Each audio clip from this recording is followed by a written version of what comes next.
Hello and welcome to a truly haunting, grossly competent, the learning, development, and adulting podcast that doesn't claim to be pretty. My God, we'll never claim that, but we will happily pretend to be slightly competent. I am your host, Steve Council, joined by my co-host, a man that is no stranger to people chasing him with pitchforks and torches, a Mr. Patrick Aylshire. Hey, Steve, I was going to insult you, and I'm still going to, but I good. want to say something different than what I had initially planned. You may be, you're probably familiar, since you have great taste in music like I do. There was a little song written years ago by a tiny little boy band called NSYNC. Ooh, and they wrote a song called God Must Have Spent a Little More Time on You. Oh, is that them? Yeah, I think there was a country version too, but I'm almost positive that they were actually the original. Well, you learned something new. Artist.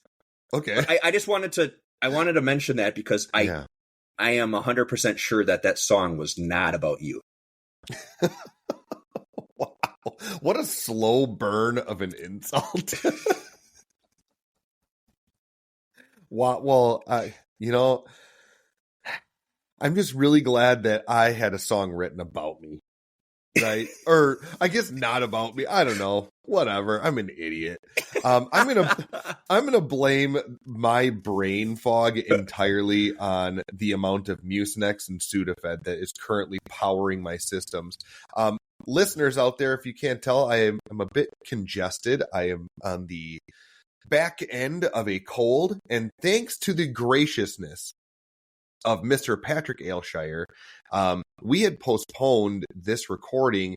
It is now Sunday, where normally we record on Thursday. That's just a little insider information, just a heads up. But thank you very much, Mr. Aylshire. I greatly appreciate you doing that, and I thought it would be wonderful. You didn't have to listen to sniffling and sneezing and coughing, oh my, from me, because this is already going to be terrifying enough. And we do record live for Burbank in the Ugly Man Studios. Yes. Well, my God. Yes, of course we do. You can definitely catch us live. Yeah. No, you can't. There's a reason why we don't do this live.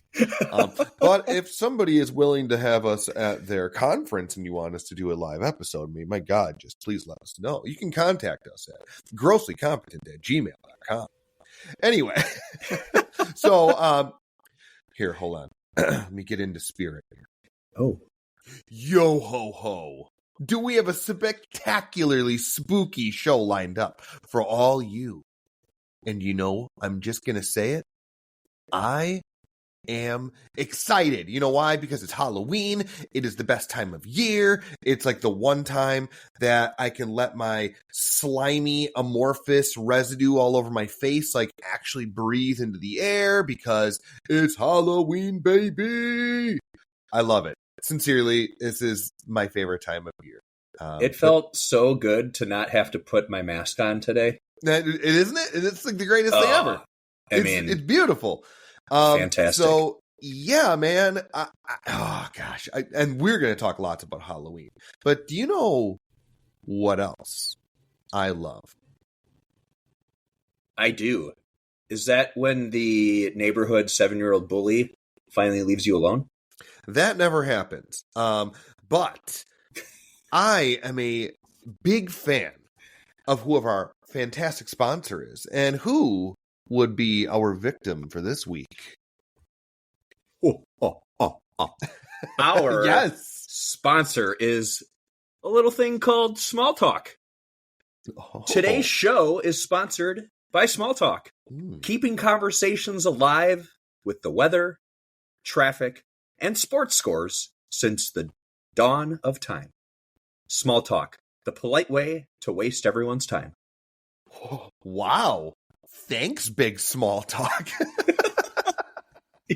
Yes. Your support is frightfully appreciated. Something I just thought of as you were reading that. It would be fascinating to travel back in time. I don't care. 100 years, 200 years, 300, doesn't matter.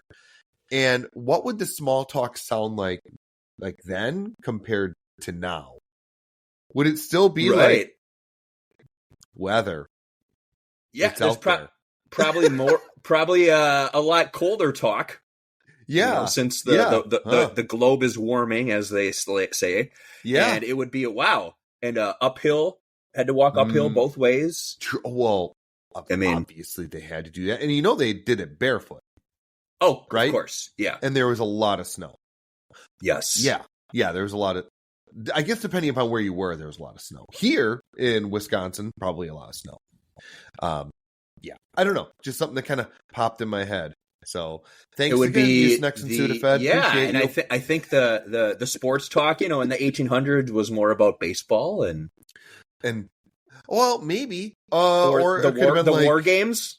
Or that, the gladiator. Or, yeah, yes, some polo or some other game that I'm not familiar with. Who knows? I don't know. Food for thought, I guess. Okay, so we have an awesome episode lined up for all of you. This is going to be a bit off of the beaten path. But before I get into wanting to talk about what's on your mind, Mr. Patrick, I thought it would be fun to play a little game with our listeners out there. So, since it's that time of year for all things spooky and scary, I thought it'd be fun that as we are talking, I'm going to do my best to drop either names or allude to names or very famous quotes or lines from horror movies and scary movies that you might be familiar with. And I'd love to see if you can actually pinpoint all of the ones that I spout off, coming from this point on forward, right? So pay close attention, and who knows? If we get enough participation, I'll see if we can't come up with a fun prize for someone. Ooh. But yeah, I don't know. I thought of that as I was kind of writing up my notes, like, oh, this could be fun. So that's genuinely, that is what happens when I'm in a room by myself writing for too long. I get excited about stuff like that. So, all right, without further ado on that, Mr. Aylshire, the inspiration for the face of Jason Voorhees, what is happening in your world today? Since we're on this Halloween topic, I'd like to ask you, now this is besides your mask, your everyday, are you a Halloween costume type of guy? Dressed up with the kiddos or for parties or anything? My days, unfortunately, are most likely behind me. Unless I get invited to a Halloween party, but unfortunately, those are probably behind me as well. Yeah, that was hilarious. Is there an echo in here? The thing I'm wondering, though, what's a memorable costume you've worn either as a child or an adult? Mine is probably Donatello, the costume as I wore as a child. And yeah. I do not mean the time I dressed up as a Florentine sculptor. That may have happened. But yeah. I'm talking about the time that I dressed up as the Ninja Turtle variety. My mother made the costume, and I even had a sweet wooden dowel that I used for my bow staff, which I like to call my bro staff. How about you? Did your parents let you out of the house ever, or were they too embarrassed? Oh, well, column A and column B. Okay. So my favorite costume that I've ever done wasn't actually when I was a kid. So you previously asked, do I still dress up? Yeah. Yes, I have kids. Yes, I dress up for them. But Halloween's my jam, man. So awesome. You better believe I am dressing up. I just love it because I love giving out candy for trick or treat. I love silently judging other people's costumes. I also have a fail-safe system on how I give candy out. So if any of you out there are interested, if you come up to me as a child and you just show me your bag, you get one piece of candy. Just one. Okay. If you look like you actually put some thought into your costume and you say trick or treat, you get 2 or 3, depending on the size of the candy I have. If you say please, you say trick or treat, you are kind, you have a wonderful costume. I don't even care if your costume sucks. But if you are kind and you do all the formalities, I will quite literally take a handful of candy and dump it into your bag. Like, ooh, absolutely crazy. And it's great when I get a group of kids to come up and one of them will be like, trick or treat, happy Halloween. I'm like, oh, here you go. And I just like dump like a whole handful into theirs. And then the others just like stare at me with their, the bags out. Like, one for you, one for you, one for you. Like, what is it with kids not wanting to say trick or treat? I have totally gone on a tangent. I'm so sorry. Now, I want to ask you about this though. Yeah, fire away. If they recognize you from the Ugly Club, what, Mr. Steve? Can I call you Mr. Ugly? Is that a bonus treat piece or something? Or what usually happens is they ask me about like who am I dressed up as? They're like, I don't recognize the scary man. It's like, well, it's because I'm myself. And they just I always like to play into character. Like, so this past so yesterday was our trick or treat in our neighborhood, and Patrick can see my disgusting face, but I went as Walter White from the show Breaking Bad. So I have a goatee and I completely shaved my head bald. I had the glasses, the yellow jumpsuit, everything. And my joke to like kids and their parents was always like, if someone offers you blue, you say no. Like, don't you do that. And their parents were laughing, whatever, because the kids don't know what I'm talking about. They're like, shut up, old man. So it's fine. But if I can get a kid to interact with me, like I'm trying to think of a common costume that I saw yesterday. Was a Disney movie that recently came out called Zombies 4. And I know this because I have a 6-year-old daughter. There was a specific character named Nova. She's a daywalker vampire, whatever. So when like a little girl would come up dressed up as her, I'd be like, that's Nova. Like, hey, don't go casting any fireballs at me. And I get them to chuckle and kind of like pretend they're throwing some at me. I'm like, okay, yeah, you get more candy. Like, you're a good sport. So I love it. I totally get into it. But my favorite costume, I have to come back to your question. I'm so sorry. My favorite costume that I ever did was my wife and I did it together as we dressed up as each other. And we were dating at the time. So I already know this is a cautionary ground for some folks. Like, sometimes people will be like, yeah, I'm going to dress up as you and I'm going to show you all your flaws. But we dressed up as each other, like, and we just embraced the daylights out of it. Like, my wife wore like a kind of a slight button up with like a metal t-shirt underneath it, ripped jeans, and she's like, yeah, bro, dude, like just making fun of me, And I was like, oh, okay, that's all good fun. I dressed up as her, wore a real like a long blonde wig, and I squinted my eyes a lot, and I laughed at anything that anybody said, and people were buying me drinks. It was fantastic. But it was just, I mean, we were in our early 20s, whatever, but that is easily hands down my favorite costume. But if my go-to is I love Halloween, like the series. Yeah. So big Michael Myers fan, so I love dressing up as him. Just he's that ominous character. I even went so far as to get like great guy. Yeah, great with kids. Yeah, fantastic with kids.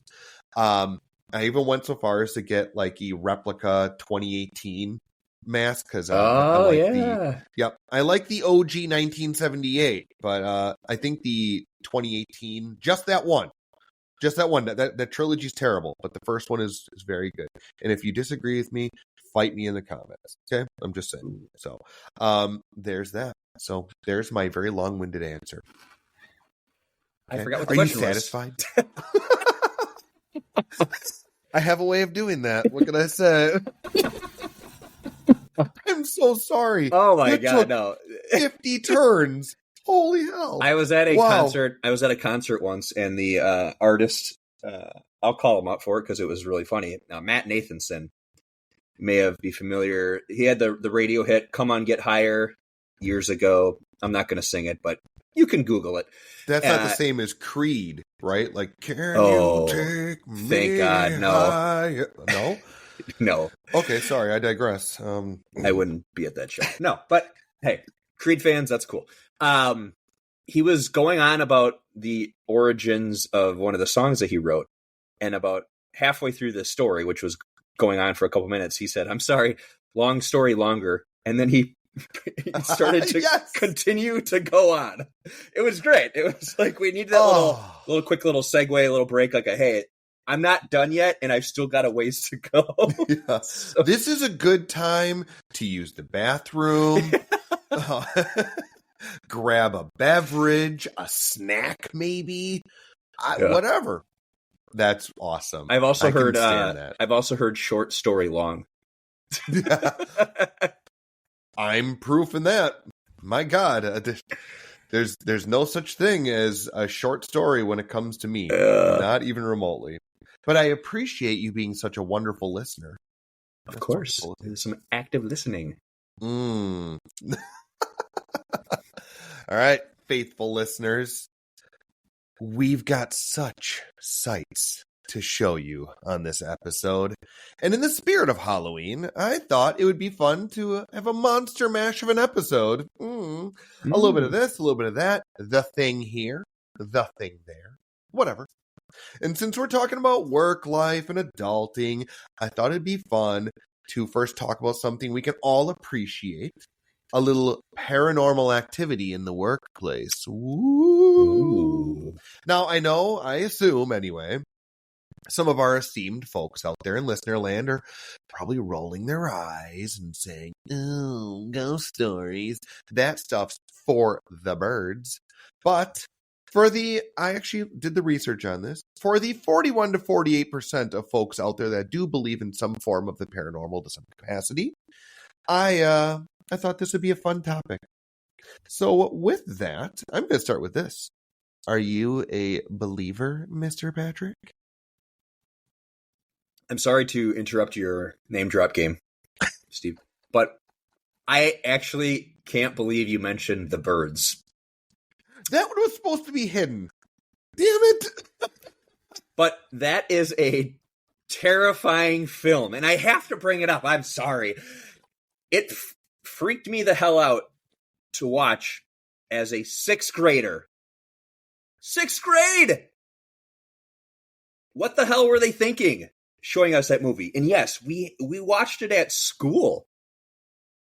I remember being slightly worried walking home from school for multiple days, thinking that my eyes were going to get pecked out. And that's an absolutely true story. The long story of it is that long story short, we'll say, is that we did a project on birds. And we ended up, it was kind of like early internet days. We researched some stuff. We had a class across the country. I want to say maybe, I don't know, out east, possibly out west, that we collaborated with. And cool. At the culmination of learning all about birds was that they showed us. I don't know if that was a good idea to show 12-year-olds that movie. So I'm okay. You judge me all you want to, listeners out there. But I definitely probably watched certain movies far younger than I should have. I had older siblings, and I'm not blaming them. I'm genuinely not blaming them. I think this could be a topic for another day. But I feel like what children watched was far more lax in my childhood. I look at 80s movies now and go, oh, yeah, I remember watching this when I was 6. I'm not going to show this to my kids until they're 15. Yeah, what? For any of you out there that are familiar with the movie Monster Squad, wow. I wouldn't call that a scary movie, but I would certainly call it a relic of the 80s. I will stand my ground on that one. But fascinating. So I do remember watching the birds, and this isn't a brag, but I remember being much younger than 6th grade and just being like, okay, there's birds. Got it. Like, it just didn't, like, and I think maybe part of it is it just didn't faze me because I probably just wasn't mature enough to fully understand what I was seeing. I think to that point, though, too, is that I don't like being scared. So I think maybe that was my early stages of like. Yeah, I get it. I can handle. I like watching more like the thriller type movies. Totally. That are still like the suspense is there, and like there's can be a little scary, I guess. But I've always been someone that just is that gonna like freak me out? Am I gonna have nightmares? Probably. Okay, well I'm gonna go watch a comedy. And you and my wife are exactly the same. I am that guy that will. My wife's like, okay, I'm going to go watch The Real Housewives of Insert a County. And I'm like, great. I'm going to sit in the living room by myself in the dark and watch a scary movie or two. Because I'm a psychopath, apparently. But I love it. I do. Give me the scares. I enjoy the daylights out of it. That's so funny. But wow, to watch that in school is fascinating. I mean, I suppose it's not gory or anything, but it's just such a weird thing for kids to watch after they have studied birds. Yeah, and the fact that let's say 30 years later, give or take, that I still remember that, and I had an incident a few months ago after I was just telling someone about watching again, I apparently bring this up at least twice a year because I just told someone about this a few months ago. We were talking about birds and I was like, oh, in 6th grade.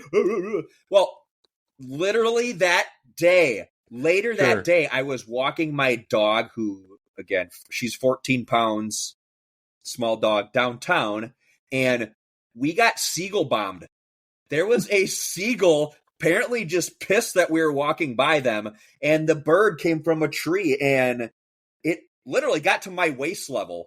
Like, it came at us multiple times. I might have screamed like a little girl, and looked around like, what can I grab to throw at this bird? And I'm like, no, that's not a good idea. I don't want to hurt this bird, but I want to like, yeah. Oh my God. You know, it's actually really funny you say that about being dive bombed. Is where I live in the subdivision I'm in, there is a perfect 3.1 mile loop. So like a 5K. Sure. So like it's exact perfect. It's awesome. So I'll do that run. Whatever. I believe it or not, listener out there, I do actually try to stay somewhat in shape. You'd never know it, but I do try. But there's an area that's right by like this like real tall grass, and at the beginning of summer, like late spring, somewhere in there, and I'm guessing this specific bird is protecting a nest that I don't know where in the hell this nest is, but I know it. I can see it up on this wire, and as soon as I start approaching, I'm like, you're eyeing me up, like, and this thing will dive bomb me. Oh, like hard. This thing has no fear. Like, no fear. So what I have come to do, and I must look like a really, really stable person when I do this, is when I get near and I see this one bird, I can pick it out like it's you. When I get close to it, I just start yelling at it like an animal. Like, ah! So for those of you out in my neighborhood that maybe perhaps hear a grown man yell at nothing at about 6:37 in the morning, that's me. That's me. It's just me. Don't worry about it, guys. It's cool. I'm trying to think what I was yelling. I think it was like, leave us alone. It was embarrassing, so but also I was slightly terrified to like get. Well, then I picked my dog up and I was like shielding her, like, get out of here.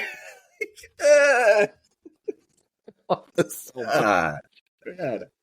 You can have my CDs, just don't hurt my dog.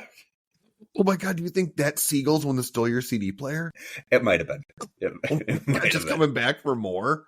Like, I need something to listen to, and I heard you do a podcast or two, so I need to listen to you. Good Lord. Wow. That is some paranormal. Goddamn birds. Oh my God, I love it so much. Wow. Well, the original thing I thought we would talk about would be paranormal or unexplained or things like that. Do you have any stories worth conjuring up for our audience, or in that realm is it totally alien to you? Well, my dorm room was haunted in college. How much time you got for a story? Oh my gosh. Are you serious? I am serious. And before I get into that, I want to flip it around, and I'd like to hear what you have. Oh man, I was kind of okay. I really want to hear the story about this dorm. That's pretty sweet. Okay. But okay. So full disclosure, you might think I'm a psycho, but I have had a couple of my own little experiences. I do. Oh, I'm sorry. But as far as the workplace, I've never been a direct recipient, but I've worked at places that have had a history of certain things going on. One specifically was a lake club that I was a bartender at during my college years. And it was said that there was a gentleman that resided. It was a 3-story building. The top was a kind of like a ballroom thing, like you'd use that for like wedding rehearsals or whatever, like your celebrations. Yes. Right. The mid floor was your standard fare dining area for club members. And then the lower area was called dockside. And that was more like casual. You could come in off of the water and like shirts optional, like that kind of a thing. Right. Yeah. But because this was supposed to be more high end, they'd ask you'd have a button up shirt or something like that. Were the masks optional? The masks or no? So masks for employees, it was weird. I could actually see in the handbook that they scribbled like this line out that said masks mandatory for Steve. And I thought that was so weird that they called out like, well, what about that Steve? Like that we had a server named Steve. And he's like, I don't know. I must have signed it before they changed it. Oh, it was really weird. Okay. But I digress. Yes. So it was claimed that of all the areas, like the third, the second, the first, that it was the lower level, this dockside is the one that had the activity that would take place. Okay. And it was apparently a gentleman that could be noted and wearing 1920s style garb. That's the way I was always explained to me. And there was a couple times like, so when I would work weddings or something like that on that third floor, and all of our stock was in that lower level. Sure. So it's like, oh no, we're running out of whatever rum or something. It's like, okay, I go downstairs, grab a couple bottles, but it was weird. And maybe it was just the setup because there were a lot of mirrors and whatnot.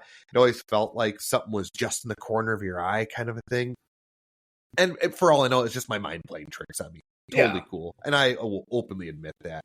But I had a manager, and he was a no nonsense. Like his persona reminds me of a non-psychotic kingpin, like from the Daredevil series, if you're familiar with that. Like this looming large figure, just totally clean, bald, shaven, real deep voice. He's no nonsense, like at all. And when this dude told me that he had an experience, I'm like, all right, I'm going to believe you, man. Holy smokes. He claimed that one day he was filling one of the coolers, like, so you have your back turned to the actual bar itself, and he heard a chair squeak like somebody sat in it. Mm. And he kind of turned a little bit and saw that there was a man sitting there. Wow. And didn't really pay much mind. He said, hey, I'll be right there, because he was just filling some bottles in the cooler. And when he got up, so you're talking, seconds, he pop, stood up, nobody there. And thankfully, there were cameras, like, in the area. Like, so he's like, wait, what? Like, no. What? I swear I just saw somebody. So he actually went back and reviewed the cameras, and you can see the chair move both times. Yeah, it's pretty wild. That's pretty wild. I was like, gives me the goosebumps. Right. And it was the specific chair too, just one. It wasn't like, oh, a wind blew through and like a couple shifted. Yeah, it was fascinating. It was really cool. But yeah, so I love those type my of stories. third party story. But just kind of fascinating. I love ghost stories, but I again, it's if they creep me out or give me the goosebumps, but I don't want to sit through a 90-minute thrasher. Sure. Oh, sure, I get that. It's great, but I love that's a good one. One. Wild? Yeah, just a crazy one. Yeah. All right, now I said mine. You got to tell me yours. Okay. So this sounds awesome. This story, I have a story I've told dozens and dozens of times over the years, and we're going back over 20 years now. So since I've told it so many times, I have told it the same way so many times. That's a very long story, but I am going to give you the abridged version for this. But I will say that I swear, if you tell me that you are going to let ChatGPT tell us, no, these are my words. That's so funny. These are my words. ChatGPT doesn't know about that one yet. Okay, good. But I will say that the story from when it first started in 2003, I would probably say to like 2005, where some of the initial couple years of telling the story, that maybe some of the details got a little bit like change around. However, the last 20 years, it has been the same story from my memory. Okay. So it starts in the autumn of 2003. Okay. Thought you'd like that. Which was my sophomore year of college at the University of Oshkosh. Ooh. In the Fletcher dorm. Oh, I am very familiar with that dorm. Are you? Really? I am, yes. Oh. Well, quick side quest. I used to work with a teacher down in Austin, Texas, who taught in the room next to me. She was also from Wisconsin. Her last name was Fletcher, and she happened to be a distant relative of the person the dorm was named after. Oh, that's wild. I know. Yeah. Back to the story. So, yes. I roomed with a very good friend of mine. And towards the end of October, early November, we started having some weird stuff happen in the room. The TV would randomly turn on in the middle of the night. So, like, essentially what happened was we're in our dorm room, separate across the room in a typical dorm room size, right? And we would kind of like shoot the shit at the end of the night. We would throw on Jay Leno, which was then followed up by Conan O'Brien. That was kind of the practice. Yep. And then at some point it'd be like, all right, good night. And my roommate, good buddy of mine, always had the remote just because it was his TV. And I'm like, you just run the show. I don't really care. So he would turn the TV off and then put the remote on the ground. And one of the nights, the TV turned back on like a few minutes later. And I was like, oh, did you roll on the remote? And he's like, no, it's on the floor. So this just started happening. Yeah. So we end up doing like, we put the remote on top of the TV. And then it would it would turn on randomly. We looked at like the settings because old school TVs, you could like, power it off and put the timer on. I don't know if they could still do that, but that was kind of the whole thing. And then one night we actually unplugged the TV and of course it didn't turn on, but we're not going to do that. We're not going to like do that every night. That's ridiculous. So we checked with our neighbors. We checked with people around because at some point there was like technology where you could like program a watch to like run your electronics. I remember this from years ago. Oh, interesting. Some like small type of stuff like that. But none of our roommates or our neighbors were messing with us. This went on for a little over a month. And the last week of the semester now, like early December, was exam week. And we had a good system down. Since the TV kept turning on randomly in the middle of the night, we had the volume on 0. So that it wouldn't wake us up when it would come on in the middle of the night, as it had done previously. On one of the final nights of the semester, we had just turned the TV off and hadn't quite fallen asleep yet. So the TV turns on, and it was my turn to get up. So like to turn the TV on. So I basically just like grab my glasses because I wear contacts. So I grab my glasses, and I'm kind of like, ugh. Come on, like we got exams at 8 a.m. Like, come on, man.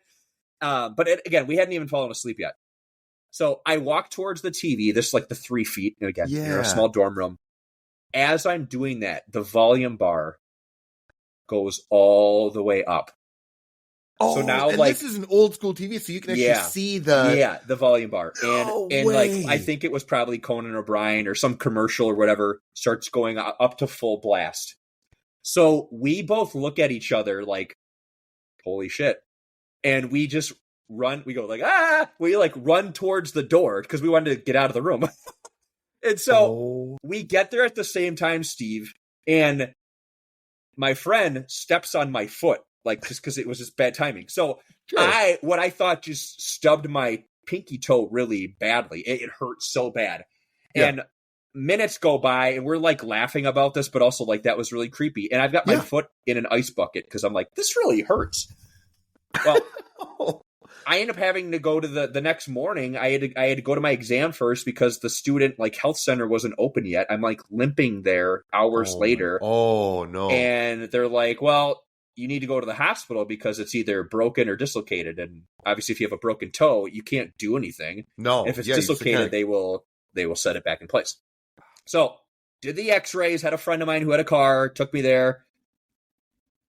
A day or two later is the last day of the semester, and my parents had come to pick me up, and I'm driving back home. I get a call from the doctor. Oh, by the way, your foot's broken. Just try to wear comfy shoes. And that was actually my last time at Oshkosh of going to school there, because I ended up, not because of the ghost, I ended up not being a very great student. And so I ended up... Patrick. I know. I ended up transferring schools that next year. That's so wild. And so, just to also, I want to emphasize, to the time we knew that was like legit was, I didn't mention this in the story, but let's say like halfway through this, so like a few weeks into this, okay? Yeah. We thought maybe it was just like the TV just being really weird. We're trying to justify it. But I had one of those CD players that was like the 3-disc, and the multi-disc, right? When that would turn on, this is part of the setting, it would automatically go to the next CD. So you would hear like a shh. It would just go to the next CD and start playing. Mm-hmm. Well, one night, we heard Dave Matthews start playing. The thing was, that was plugged in on one side of the room, and the TV was on another. So there was some weird... Yeah, so you can't even blame it on like, well, it's just that outlet like has a surge at a specific time or something like that. Wow, that's wild. That's so wild. Whatever was going on in there did not want you in there. It was like, you know what? And I'm going to make you suffer. I'm going to make you your toe get broken and injured somehow. And we jokingly like talked about this, but there is who knows? But there is a decent chance, and I've blamed my friend for this, that the ghost came up because this was his first semester. I was in my sophomore year, but my friend had transferred from a different school to come to Oshkosh just to kind of like, why not? Go experience it for a year and live with my buddy. Yeah. I slightly feel that he brought the ghost up with him to Oshkosh from the Milwaukee area. Because in high school, he messed around with a Ouija board, and his grandma was into spirits, and she said, don't do that. And him and his friends did. And I think maybe he brought them up. That's some paranormal activity, like the actual movie kind of stuff. Whoa. Wow. You mentioned about the TV popping up. Yeah. Right. And what's fascinating is that reminds me of a story that a mutual friend of ours, he had a house that his parents lived in. Beautiful. My God, this house was gorgeous. So nice. It was on a lake. Oh my God. It was just like idyllic. Amazing house. And he'd always told us that it's totally haunted. And it was specifically, he claimed that it was haunted by this older woman. And that will come into play later on. I do promise you that. He had told, and he's told this story many times, that he one night, and he would notice things in his room Like just weird things would happen in his room. And one night the way his room was set up, I'm going to try my best to explain it, where his bed was like, his feet were facing the door, and then he had a dresser next to the door that he had like a little TV on that he had like a Nintendo 64 attached to or something like that, right? And it was one of those like boob tube TVs. Like, so when you turn it on, it has that initial like, you know, like there's like that electrostatic kind of wave that kicks through. And anybody out there that's older than the age of 25 knows exactly what I'm talking about. Yes, and it weighed 742 pounds. Yes. It was approximately 1 foot wide, but had the density of universes. Like, holy hell. Yeah, you're not kidding, right? Well, he had said that one night he woke up just kind of, you know, groggy out of his sleep randomly, and he happened to kind of like, hey, is there somebody in my room? Oh, like kind of like what do I see? So he turned on his TV to like let some light into the room, and he's claims, and he's a very trustworthy individual, that that pulse that kicked through, you could see a silhouette of somebody standing there. So it's like you could see somebody, but then you could see through them.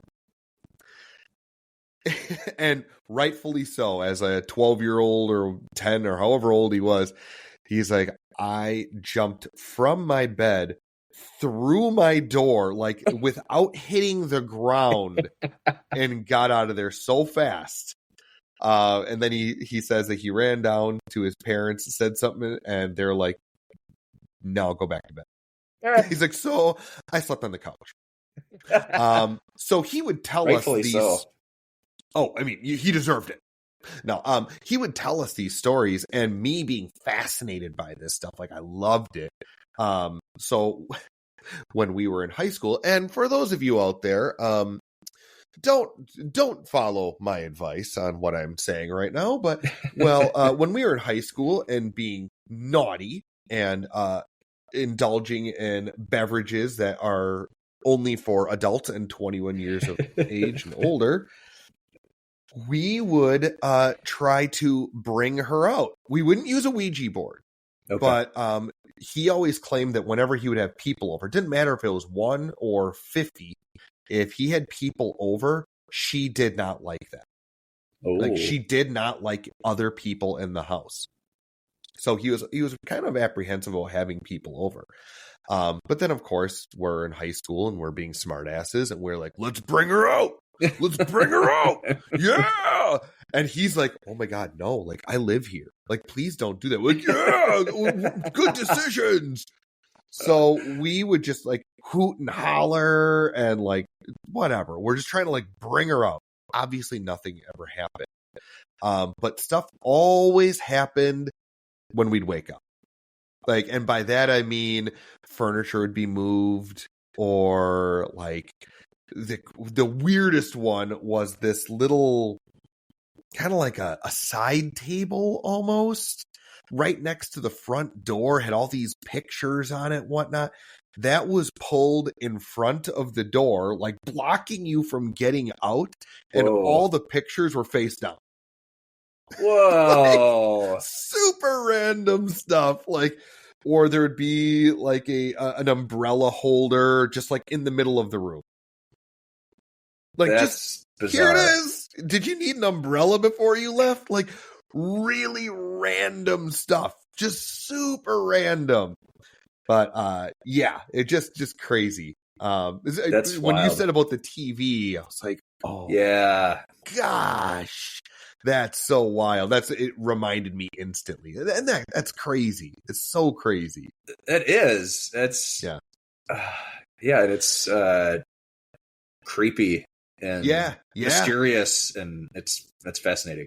Yeah, just wild stuff. I'll save my favorite one of those maybe for a rainy day, but yeah, that just wild stuff. That's super cool cool yet freaky and bizarre about what happened to you in Oshkosh. Well, especially when it's people were like, "Oh, did you ever break a bone?" Just a random conversation. Well, actually, and that's probably why I've told the story so many times. I broke my foot on the damn door, or my buddy, his foot up and That's escaping our dorm room, you know? That's wild. Did Oshkosh ever do any of those like haunted tour things, or do you participate in those? I assume Milwaukee has tons I'm sure. of I think them. every like major city's got one, because really though it's not. Again, I think I like the idea of like the touristy thing or whatever for it, but like it also, I think there's obviously a lot of history, even in America, and so I believe that when the cities have those, that they are, you know, can be fairly legit. Yeah. So I've actually, living downtown, I have done 2 separate walking tours, and they were separate. Cool. They were separate companies, knowing that the tour was going to be a little different. So there was some overlapping stops that they'd have. For example, like the Pfister Hotel downtown, obviously a very well-known historic hotel. That whole thing, and you hear that in the news because it's like Charles Pfister was a huge baseball fan, so like the opposing baseball teams stay there a lot, and there's been some weird stuff that's happened over the years. I did not know that part. Yes, that's wild. That's cool. He has been known to people see kind of the apparition again of him overlooking the lobby, so like that second level essentially. Being up there. And also him with his dog next to him, and which is why the hotel is dog friendly. And it's been dog friendly before it was cool to be dog friendly, right? Stop. That's why? Because he loves dogs, and so it's always been a dog friendly hotel. And that's so there's cool.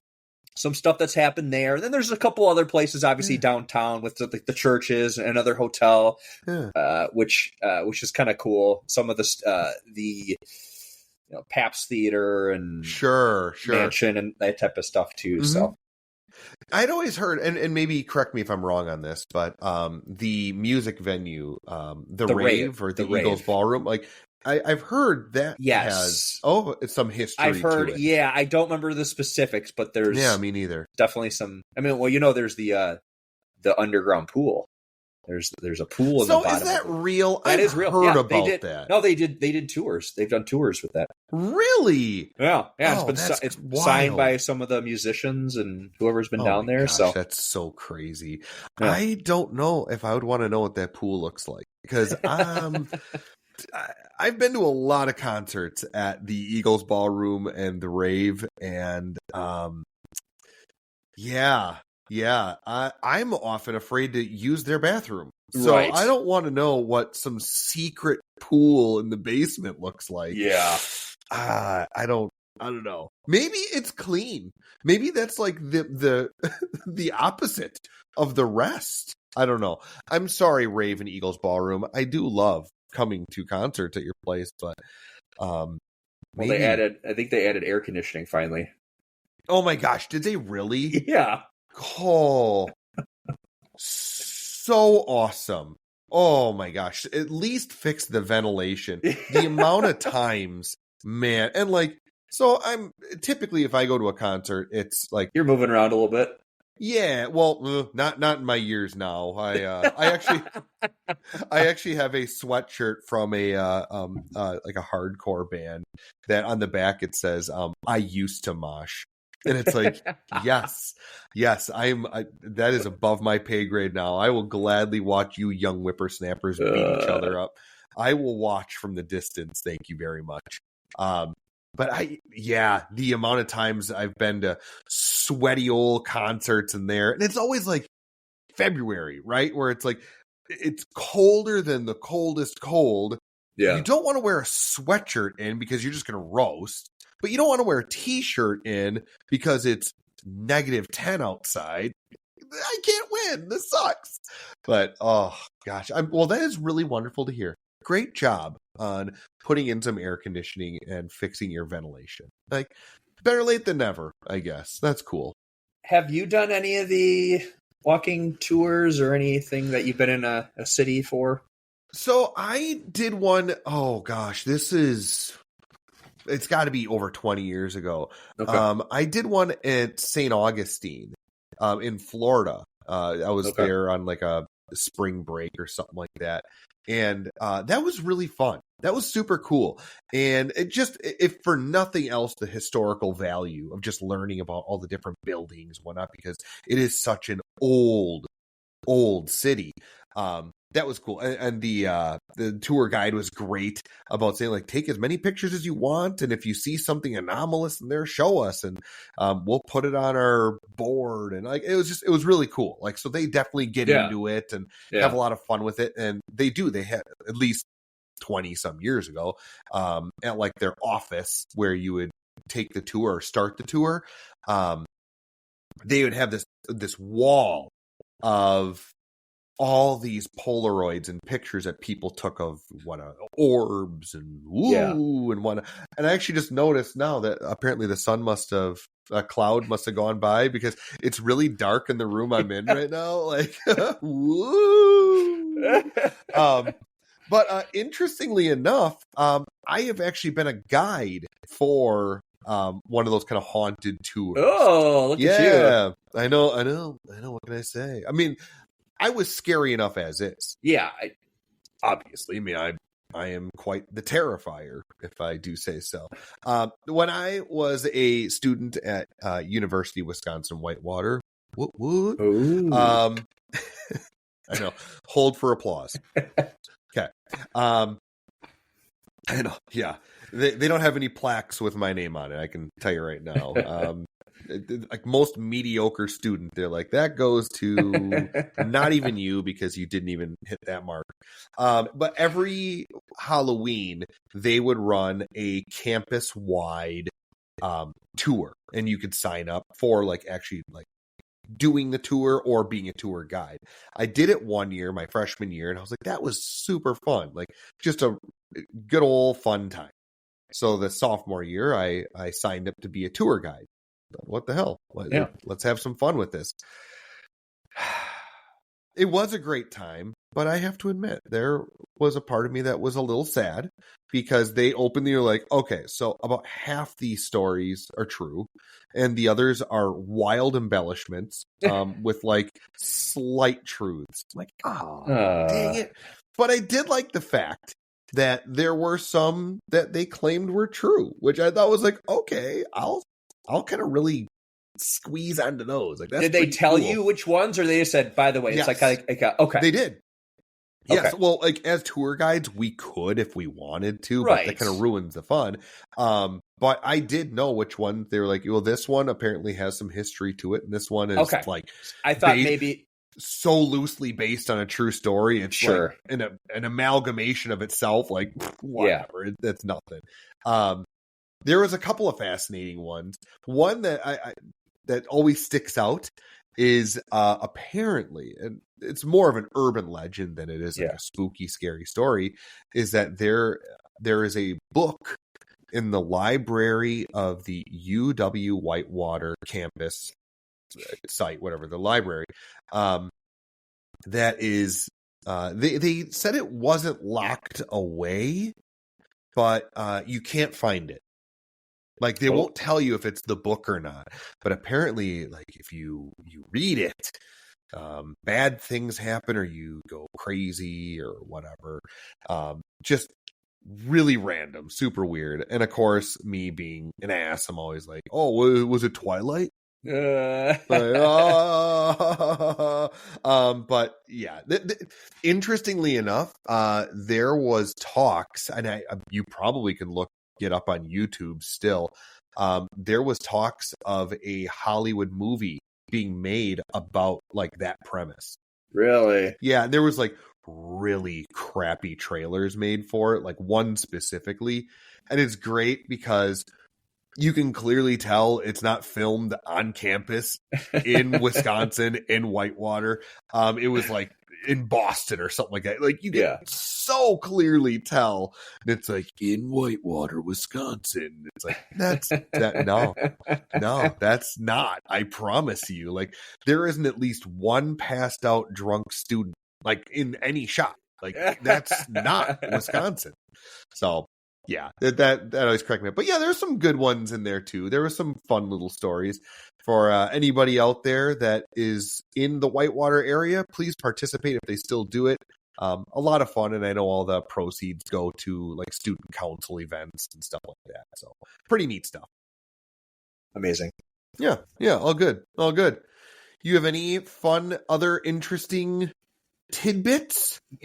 No, I think to keep the spirit alive of the Halloween, and I think it's great with the traditions that happen as far as the dressing up, and yes, I know the candy has got just all over the place.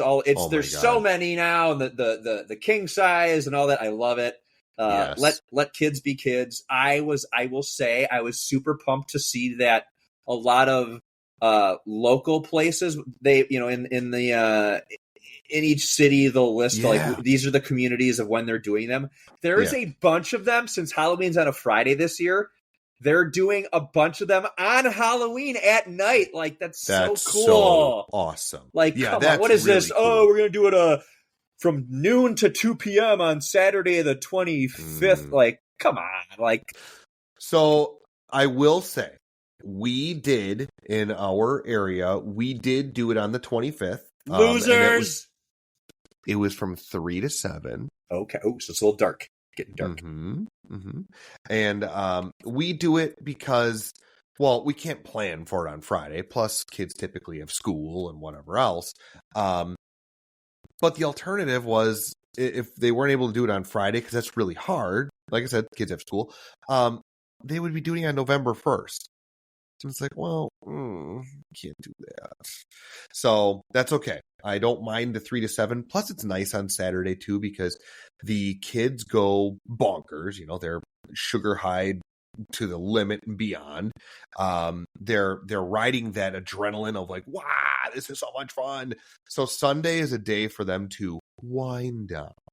And as a matter of fact, that's exactly what my kids are doing right now. As I speak to you, Mr. Patrick, they are winding down.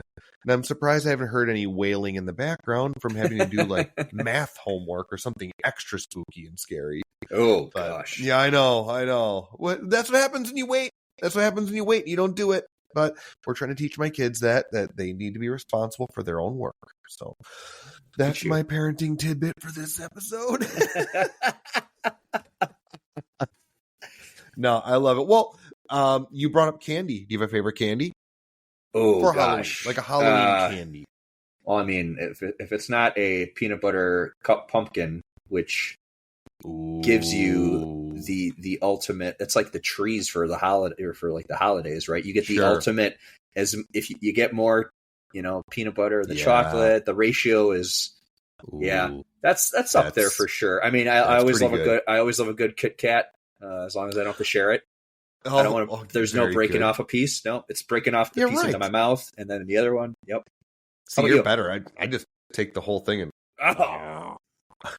What? Like they're bite size. Come on, give me a break.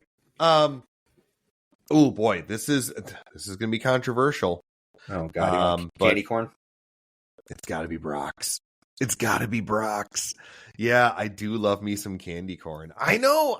It's like, that's heinous. I get it. I know. It is vilifying, and put your pitchforks down.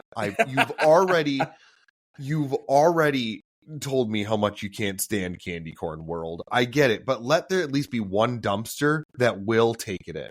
And willingly take it in.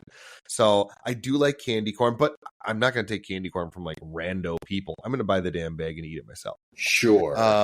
And my daughter likes it, so I'm not alone. I am now shaping and molding her into an abomination too. So there's that.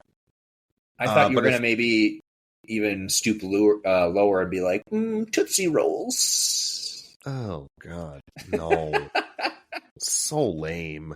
No, I would say as far as like bite-sized candy bars and whatnot, Fast Break. Have you ever had a Fast Break?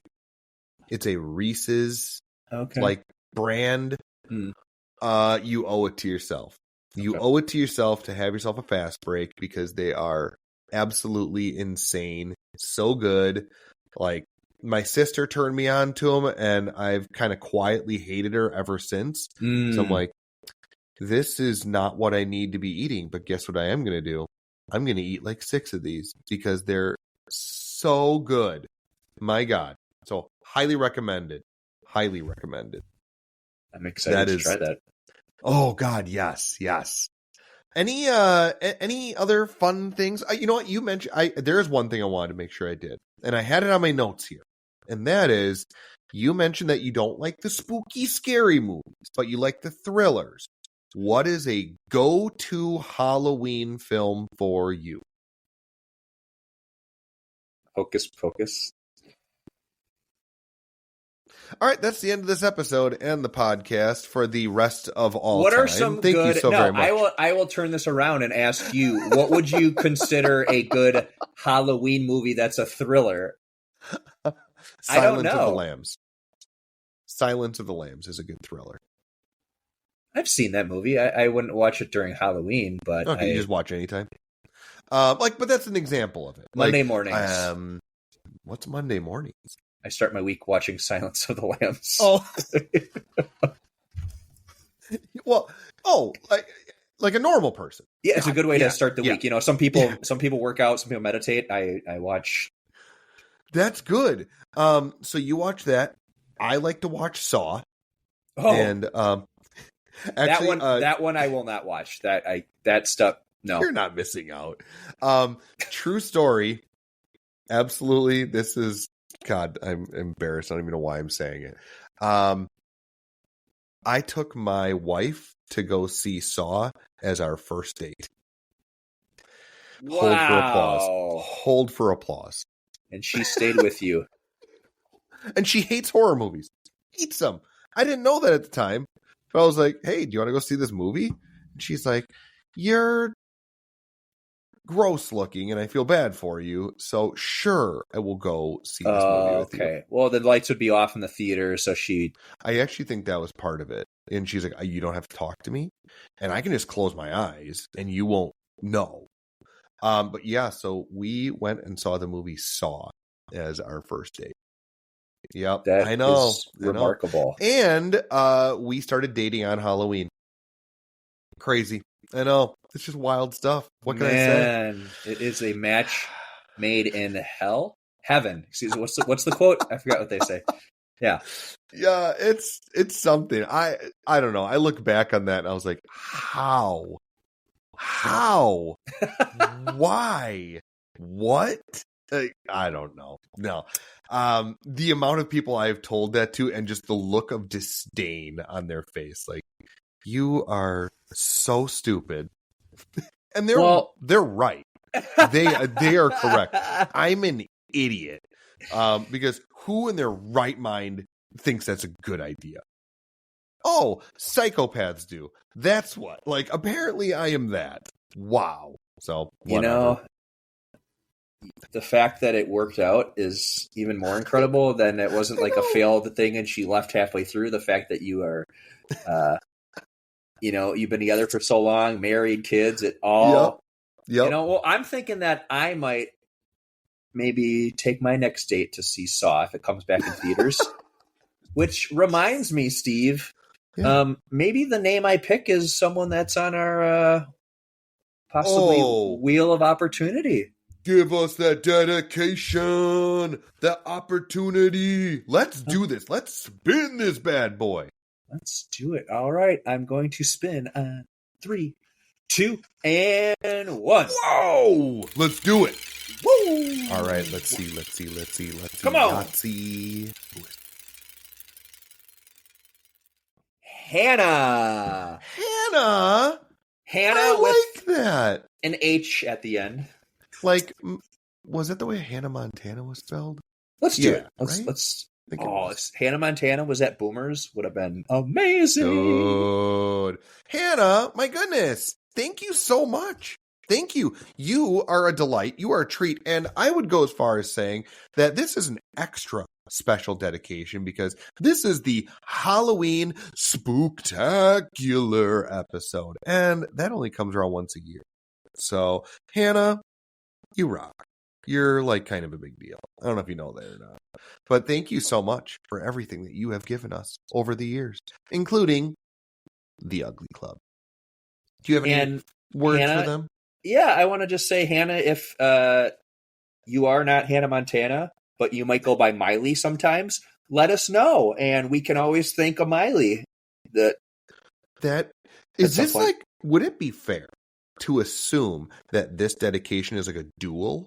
Like it's Hannah and Miley. Yeah, let's do that. Just a special holiday, Halloween. Could be a mix of both, depending on who showed up that night. I like it. Well, they certainly had the strength of two.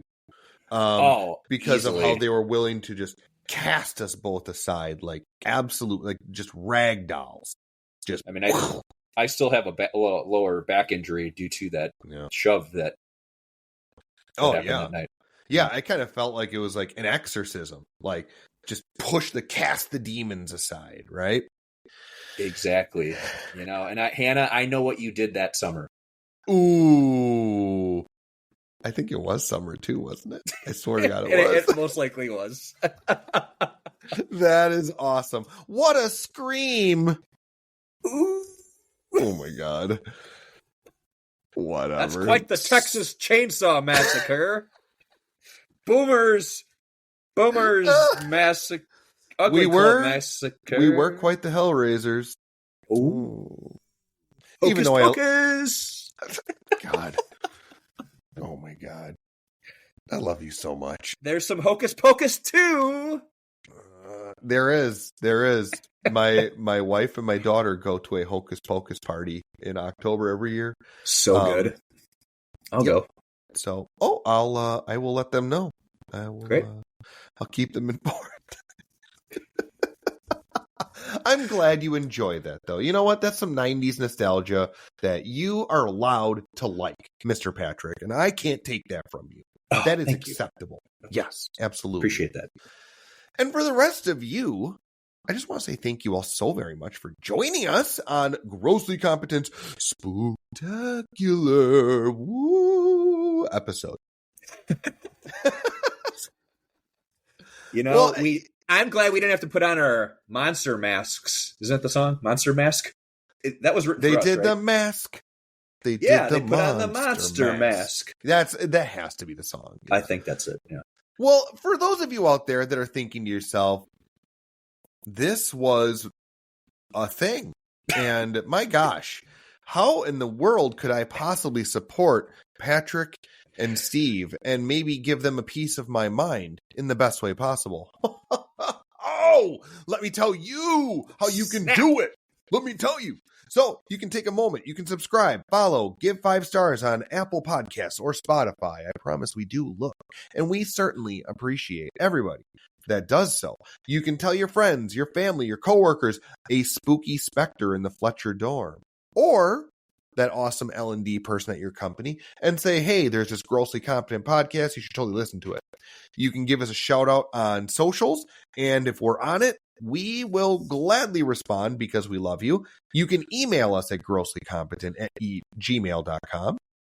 You can visit us at Patreon at patreon.com/grosslycompetent, all one word, smushed together, or on Buzzsprout, which is where we host this lovely monster, at grosslycompetentbuzzsprout.com. And there you can become an active supporter.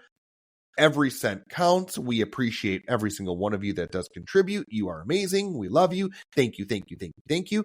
And a new feature that you may have noticed as well, that you can actually send us a text through our fan mail option on Buzzsprout. And then that'll actually show up on our website there. So the more people that send texts in, the greater. We've already had a couple of texts come through, which is what I want to point out as part of our dedication and shout outs and thank yous and all this wonderful stuff. And I feel like I got some explaining to do. Yes. Because some of you may look at these fan mail texts and one of them mentions Steve. Rhonda with the cheetah underwear says hi. I'm so confused.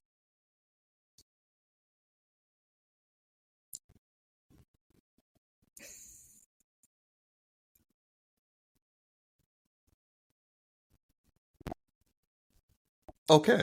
Sorry about that. Give me a second. Sorry. I was like, was that the only part of the story? The end. Yeah. No, just had a coughing fit at like the worst time possible. Oh man. So for those of you that are curious who Rhonda with the cheetah underwear is, this is a reference to the movie Road Trip, if you're familiar, where there is a scrawny character who is a bit awkward. He ends up hooking up with this much larger woman than he is. And I'm crying from the coughing. And the story, it's super sad. Excuse me. He ends up hooking up with this larger woman that, as a souvenir, she gives him a pair of these very large cheetah underwear. And the joke was, a good friend of mine and I in high school went to see this movie like an infinite amount of times. We just thought it was like the funniest thing ever. And there was a point where his mom, who was awesome, like the coolest person in the world, we loved her. I still love her. She's wonderful. She was like, you guys talk about this movie all the time. Can I come see it with you? We're like, yes, you can. She's like, I'll pay. We're like, even better. Like, done and done. So, whatever. Probably not like the most appropriate thing, but we went and we thought it was funny and it's all great. She is like very physically fit. She would teach classes at like the YMCA and whatnot. Like she was an instructor, like just a very athletic individual. So as a joke, like to make fun, I would call her Rhonda because they were like two completely polar opposite individuals. And one year, as a joke, she gave me for Christmas a pair of giant cheetah underwear. Oh my god. So it was just this long-standing gag. So you have got to realize like how much I was crying. I was laughing so hard when I saw that text come through and said Rhonda with the cheetah, I can't remember if it said underwear or thong, says hi. What a blast from the past. Thank you so much. Mrs. Kraft, you are amazing. Thank you. And for the faithful person that sent that text in, thank you too. You warmed my heart. I cannot tell you how much that meant to me. That was seriously really great. So that's to keep you in suspense. That was the story. I love that. Listeners, literally, we get the notifications in our email of when we get these comments and reviews and things. And that one came through the other day. And I literally sent Steve a text and said, I feel like you've got some explaining to do because that was not where my mind was going with that story. Before we hit record, I said, I don't even want to know. Tell me when we're recording because I want to hear it live just like the listeners are. So yeah, that is absolutely the truth. Like if I was to see her in public right now, my mind would say like, hey, Rhonda. Like it just, but that's how it works. That's just how silly some of that stuff works. But kind of coming full circle, that kind of stuff, I love that. Like, so please, if you have things that you want to share, you want to tell us something funny, you want to tell us a story, you want something that we'll talk about on the show, send it, please. You can use any of those different avenues that I just talked about. We love the support because you give us the fuel and we will try to do something with it. So we really appreciate it. And on top of that, with the spooky, scary Halloween theme, if there is a story you want to share, you want to tell us what your thoughts are, you think that Patrick and I are crazy because we believe we've had some sort of experience, whatever, make fun of us. We don't care. Tell us what you think. It's all cool. That's what this is all about. Let's just have some fun.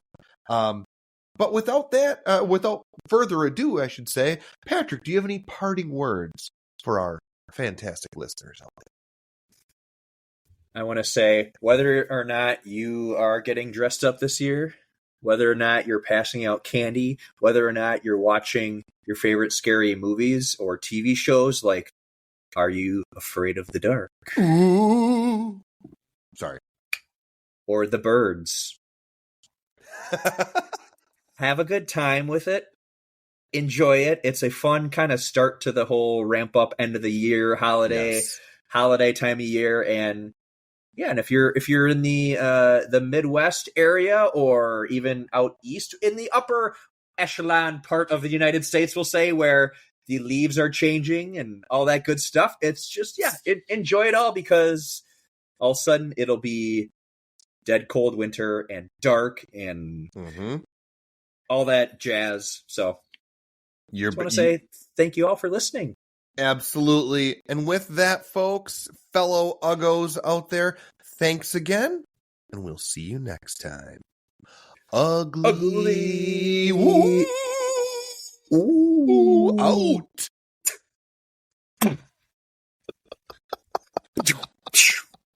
I just punched myself in the ear. Jeez. Now, so you can't blame that one on a ghost.